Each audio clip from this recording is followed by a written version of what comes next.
We're now recording. This is Dr. Jenifer Nadeau. I'm going to speak today about trail etiquette for everyone. And I want to thank my colleagues, Diane Ciano, she's from the Connecticut Horse Council and the Volunteer Horse Patrol Chair. And then Stacy Stearns also helped in putting this PowerPoint together. So without further ado, I'm going to show you these buttons that should be at the bottom of your screen or somewhere on your screen. And the first button will mute you. So you would want to mute yourself so that we don't get any feedback or background noise unless you have a question. The second button will let us see you during the presentation. It's up to you whether you want to be seen or not. The third button is to share content. And the fourth button is to record. I'm not sure that you'll see that button.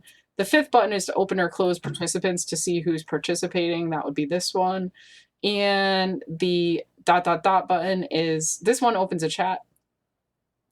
And, can you hear me? Oh, you can't hear me when you have your headphones on?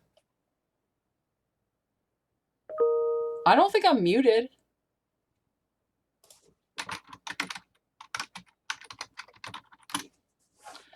And the last X button is to end your session. So that is the idea of today.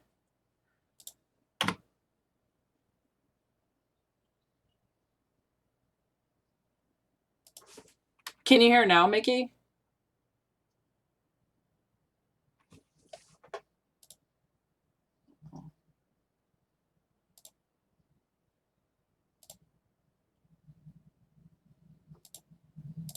Okay, so we'll go on.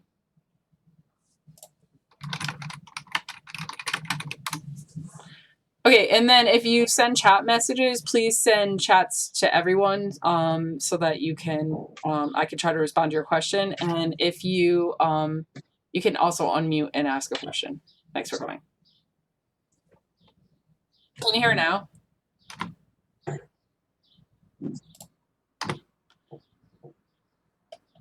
Are you able to hear now, Mickey?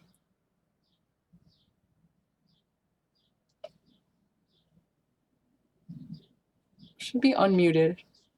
Okay, so our topics today are going to be distancing on the trail. We're also going to talk about road safety, the trail use triangle, leave no trace, trail conditions, trail safety, horse sense 101, volunteer horse patrol, and dog sense 101. The first thing we need to remember is when we're on a trail, now that we have the COVID-19 virus, that we want to keep physical distance, at least 6 feet apart. So we want to, if we are on a narrow trail, we want to make sure that we go into single file so that we're not solo, so that if we are not solo, so that distancing can occur. And if we can't keep 6 feet apart, then we should put on a mask. And if there are signs on the trail telling us that there should be one-way direction or we should stay 6 feet apart, then we need to follow those signs. When people are on a road, they're going to walk facing traffic. So they should always walk facing a car that would be coming at them so that the car can see them. And on a multi-use trail, they're going to keep to the right and pass on the left. On some roads, there will be sharrows, and those are special lanes for bicycles. And that will let people know that they are sharing the road. And when you pass someone on a road, you want to pass it 3 feet so that you don't get too close. And then when you're riding on a bike or a horse, you want to go with traffic. And whether you're walking, biking, or riding a horse, you should stop at all stop signs. And you want to ride single file when you're sharing roads or trails because that will enable other people to pass by safely. And if you're in a group, try to cross the road about the same time, especially like if you're in a group of bikes or in a group of horses, you want to either spread out and cross the road about the same time so that's not like a really long, like continuous if you're on a big ride, although our groups are smaller now. But this is the trail courtesy triangle. And a lot of people are not aware of this triangle. One thing that you can notice is that bikes actually yield to everyone. bikes should be yielding to everyone. This is not really what seems to happen on the trail.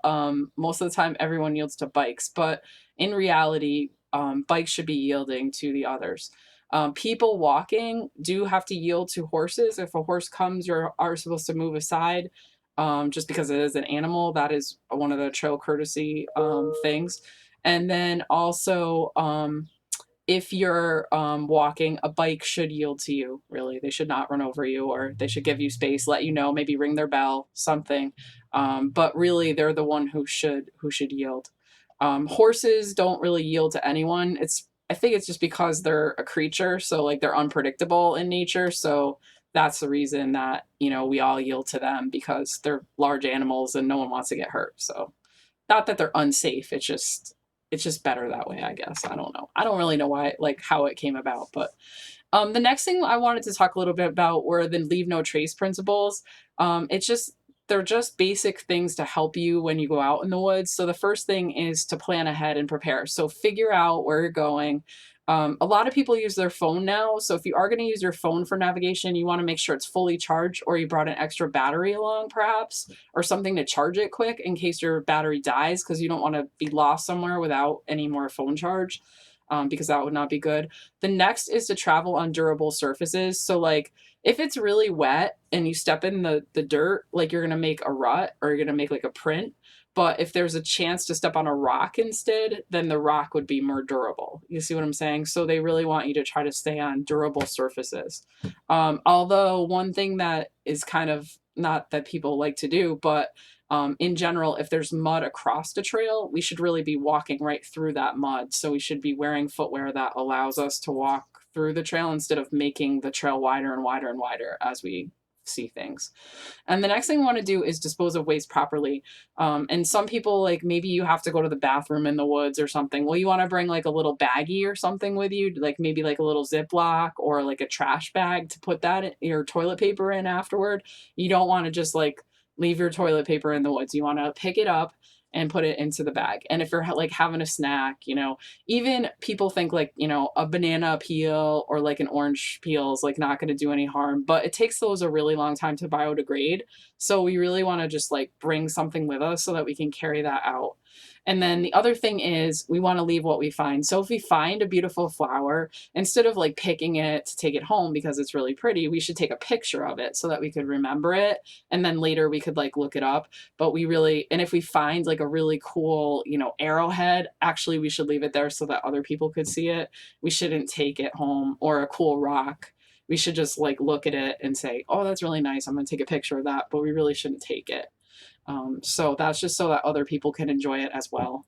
And also, like when we're out we can look for traces of other people that were there before, because a lot of our rail trails were actually, or our regular trails were made by indigenous peoples to Connecticut who were originally here. So we can look for the remains of their society out there. We might find an arrowhead, which would be pretty cool, or we might find a foundation of some group that lived there. And so we can note those things while we're hiking. We can like look for things like that to appreciate while we're out in the woods. Another thing we should do is respect wildlife and give them social distance as well. It's not really good to come close to wildlife because we're habituating them to being near humans, and we shouldn't feed wildlife because we're then teaching them to rely on us for food, where they should really, rely on their own natural sources. So we really want to give sufficient distance to wildlife. And I'm going to show you a funny social distancing video, image at the end from the National Park Service to look at that. And then the other thing we want to do is be considerate of other visitors. Most people, when I meet them on the trail, they're really friendly. We say, hi, how you doing? And if someone looks like they're lost, a lot of times you might want to be like, hey, do you need some help? Or like you see them looking at a map and you know where you are. It's good to be considerate of other people.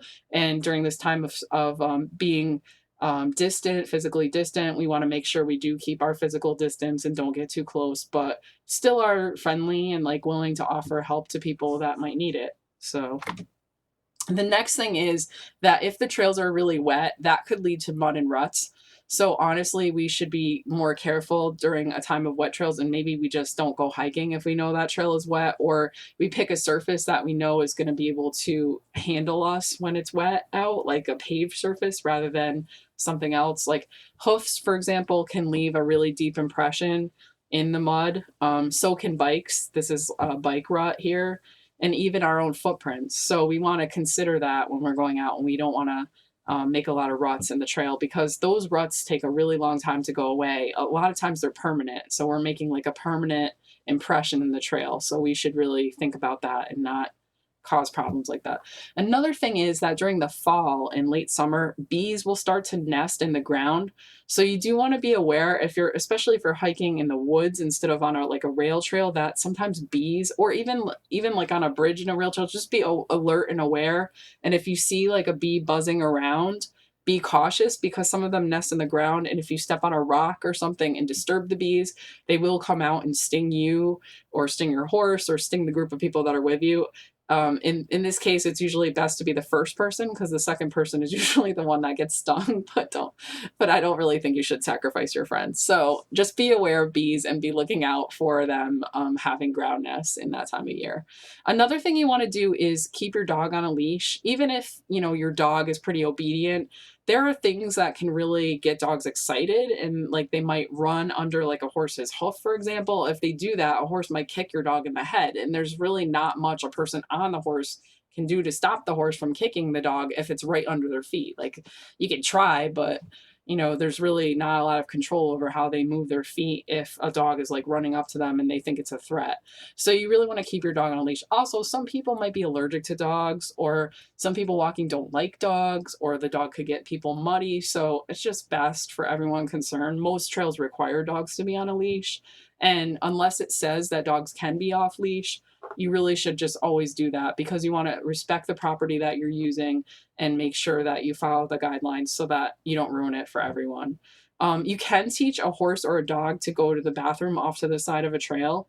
So this is something that you could do so that your dog doesn't, if your dog does poop in the middle of the trail, or the horse does, the best thing to do is to try to move it over with like a stick. So, I mean, like if I'm riding and a horse poops, like a lot of times I just come back like the next day with a big stick and I shove it away. Because sometimes it's not easy for us to get on and off right in the middle of a trail if we don't have anywhere else to get on. So that can be a problem for us, but if you can, that would be best if you could take care of it right then.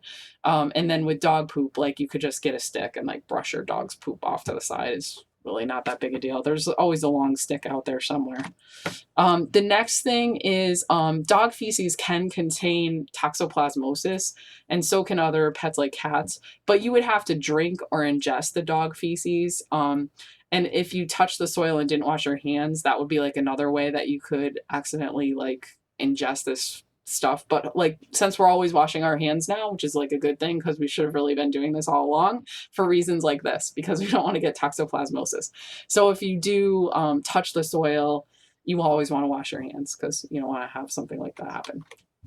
Manure on trails really upsets people, but one thing to be aware of is that it is biodegradable. The parasites that infect horses aren't dangerous to humans, and it's also free of any microorganisms that infect humans, and there's no cryptosporidium or giardia in horse manure. They don't get those issues.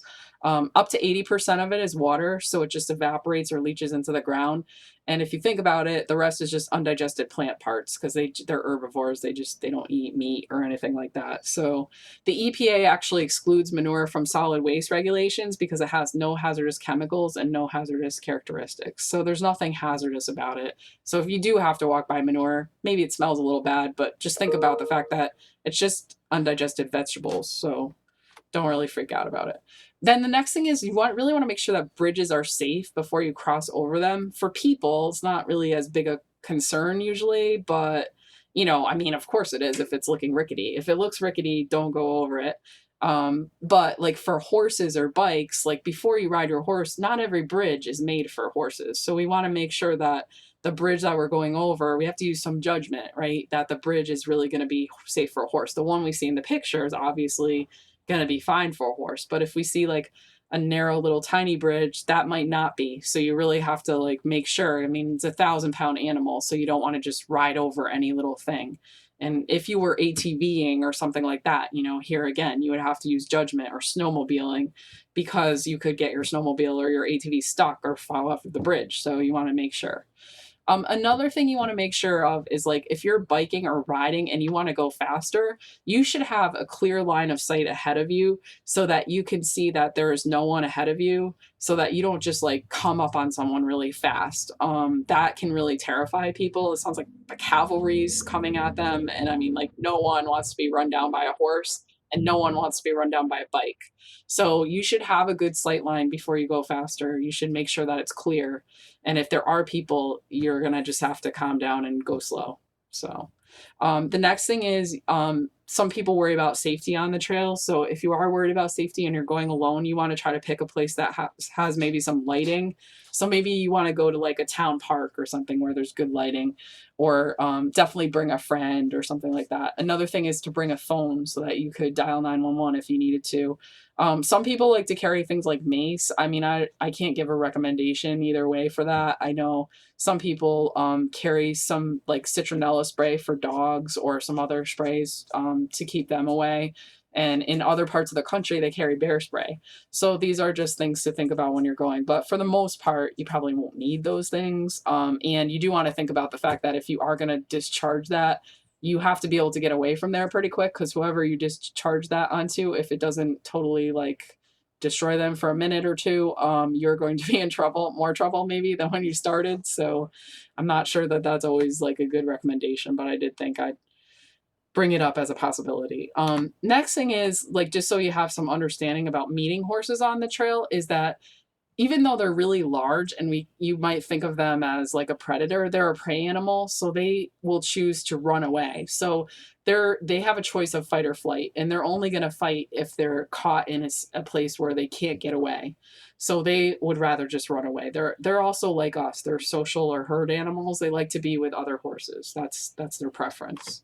And they also use the dominance hierarchy. So there's a horse who is like the top of the hierarchy. There's horses in the middle, and there's horses at the bottom. So every time a new horse comes, they have to kind of duke it out and figure out where that horse is on the hierarchy.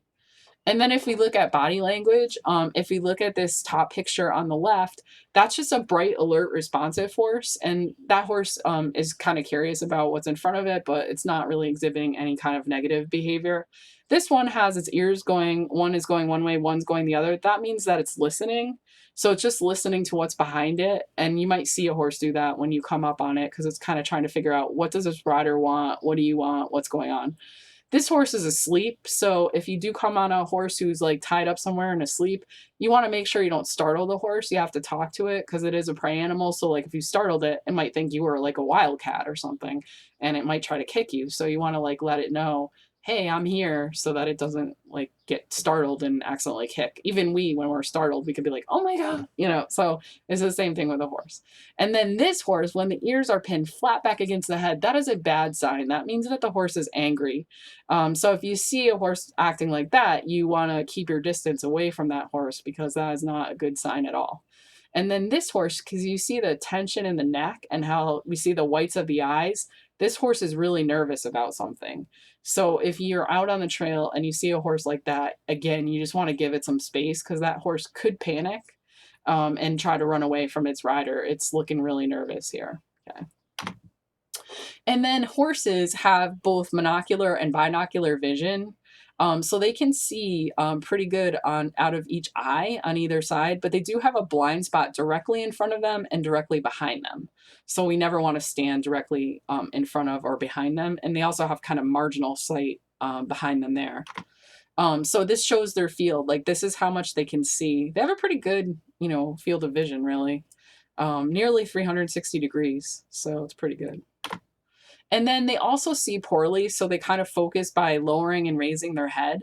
So if they see you on the trail, you might see them like pick up their head. That's because they're trying to like see what you are, because they can't tell from far away like exactly what you are. So like if their head is down, they have to like pick it up to try to focus better. The other thing that's kind of sad is like, this is the human color wheel of what we see. And sadly, this is what the horses see. So they only see like yellow to gray. So when we see this, the horse only sees that. So if you put some fancy purple wraps on a horse, it doesn't even know. It thinks that they're gray. It's kind of sad, but what can they do?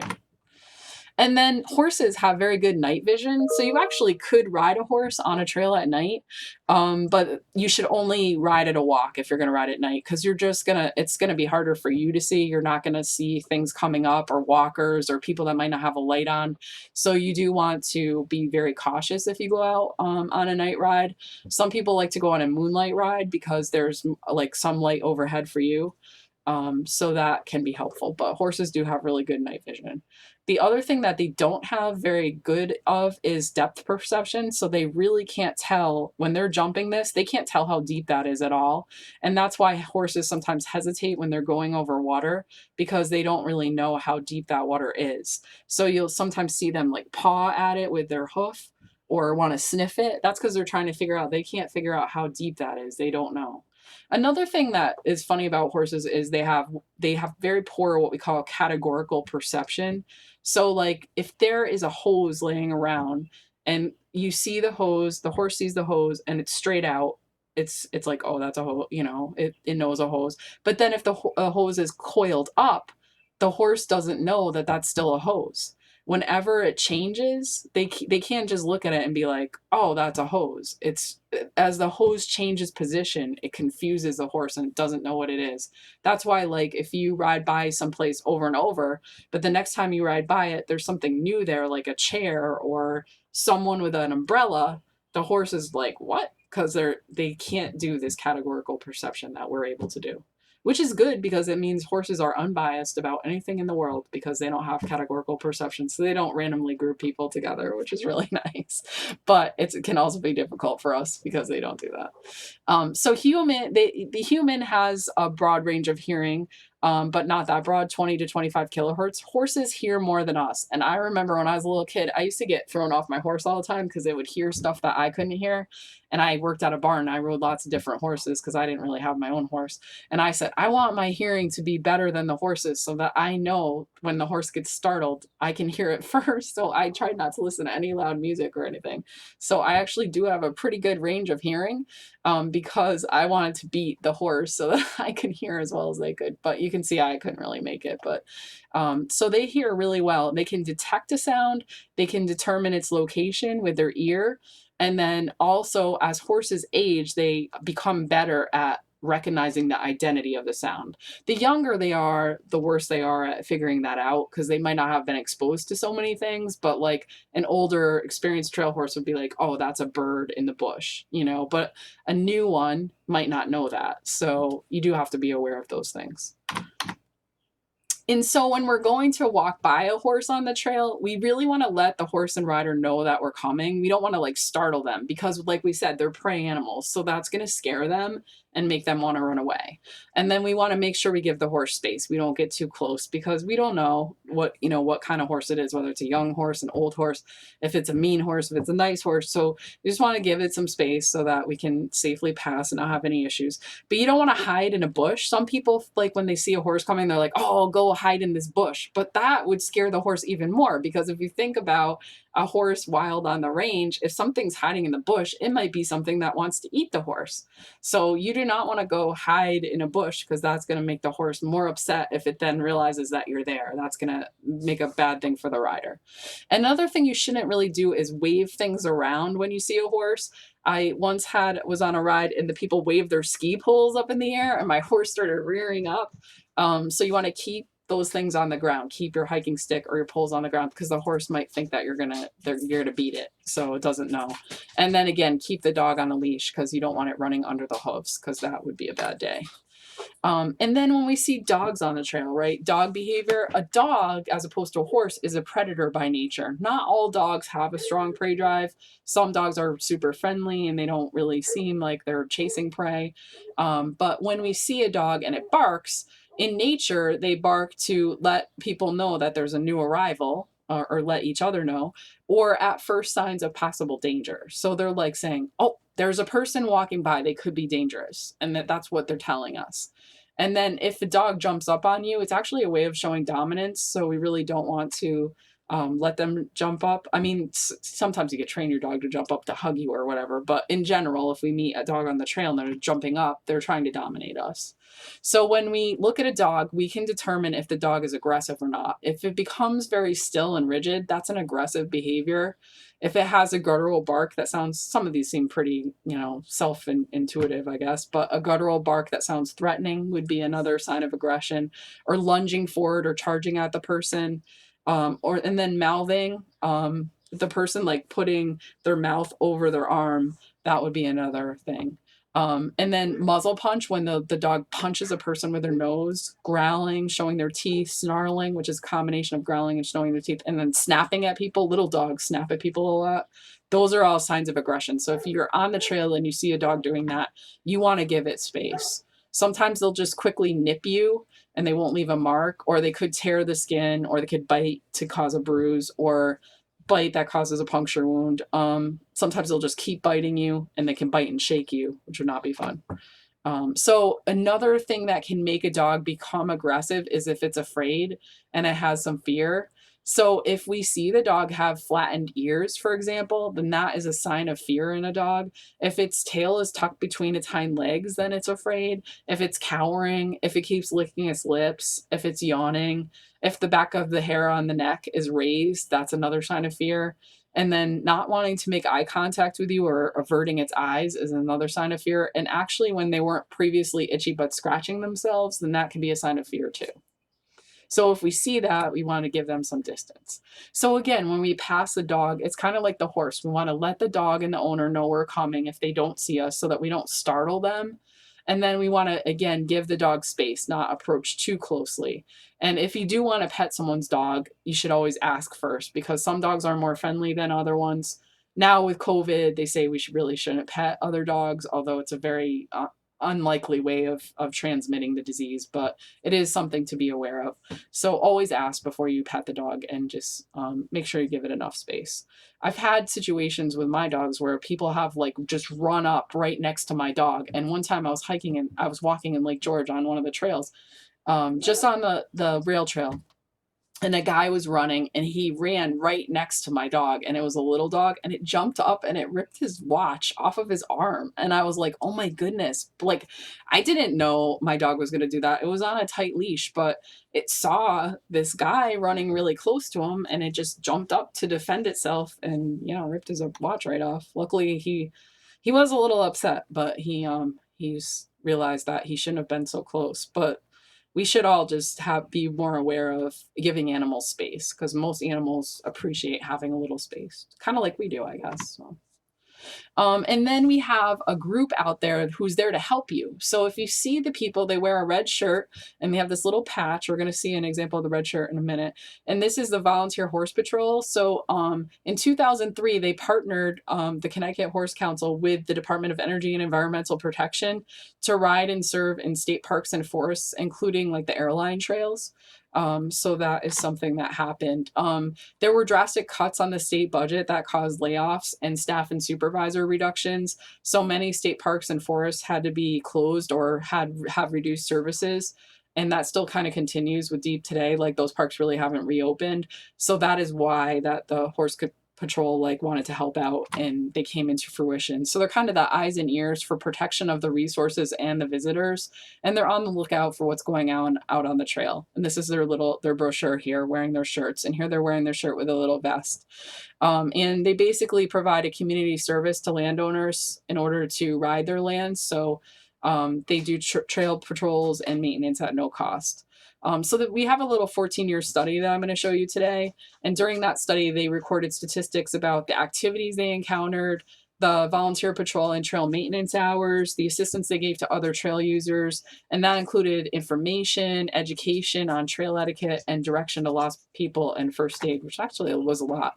So as we said, the Volunteer Horse Patrol had a 15-year history at the point that they did the study. They've had 38,043 hours of patrol over 14 years. They cover 88 areas throughout the state, and you can see the breakdown here. I'm not going to sit there and read it to you. But it's a combination of forest parks and different land trusts and open space that are all around. They've contributed 37,980 hours of patrols and trail maintenance, and they also donated the use of their equipment, including chainsaws and tractors. So you can see that $740,610 from that 14-year period. There are 50 to 100 members over each of the past 14 years, and 30 to 40% of them submitted their reports, kind of like us sometimes when we don't do our homework. And they gave directions 380 times and information 6,598 times. So it's quite a bit. They had 19,106 patrols and usually about 1.5 hours per patrol. It was down a little from one year. There were fewer patrols in 2011, but they did spend more time on the trail during each patrol. And it's actually, they found that 27% of trail users where they went were equestrians, which probably makes sense since they were riding horses themselves. But over the 14-year period, there were 33,357 horses on the trail during the patrols and an average of 1.7 other horses. I don't know really how you get a 0.7 horse, but and 30% of the 8,279 trail users were equestrians. So that is why we should be aware of how to walk by them at least, right? So here's the numbers, but I'm going to show you a much cooler graph that I really like. Okay, so this shows you, if you look here, this is dogs off the leash, and this is dogs on the leash, which mostly they're required to be on the leash, right? So here's a hunter. Sometimes we see hunters when we're out there. Here's walkers. This is bike riders. Here's horses, and this is people. And people can also be fishing, swimming, kayaking, picnicking, camping, bird watching, photography, snowshoeing, or skiing, because that's walkers and this is people. So they're doing other stuff. So really, in summary, the Connecticut Horse Council and equestrian groups really want to help maintain and create multi-use trails that are open to equestrians and other users, and construct parking areas that are suitable for horse trailers. Because if you are like a land trust or someone thinking about having a trail and you want to allow horse use, there does have to be enough room usually for people to bring a trailer in and turn that around. So think about that when you're constructing a parking area if you do want to make it horse friendly. And then promoting safety on the trails among all trail user groups is also a big priority, and encouraging trail use and outdoor recreation among all Connecticut residents. I wanted to show you these social distancing things that I found. Here is what 6 feet looks like. It's 2 picnic tables between friends. It's a moose's antler, a yoga mat, a national park sign, 2 information wait sides, and 1 grizzly bear. So it's either 1 horse or 2 ponies away. And then here's our national park one. Like, this is wrong, but here's right. Same with the bear and the moose and the bison. So there was actually a really good one from Kentucky. I'm thinking we need to make one for Connecticut. It was how many? It was 2 bourbon barrels was 6 feet and 1 thoroughbred horse. And then it had how many Lincoln top hats, which I can never remember. So thanks for coming today. Does anyone have any questions? We didn't have a big audience today. If Mickey hadn't come, I'd have no one. Okay, 3 p.m. Wednesday may not be the best time. All right.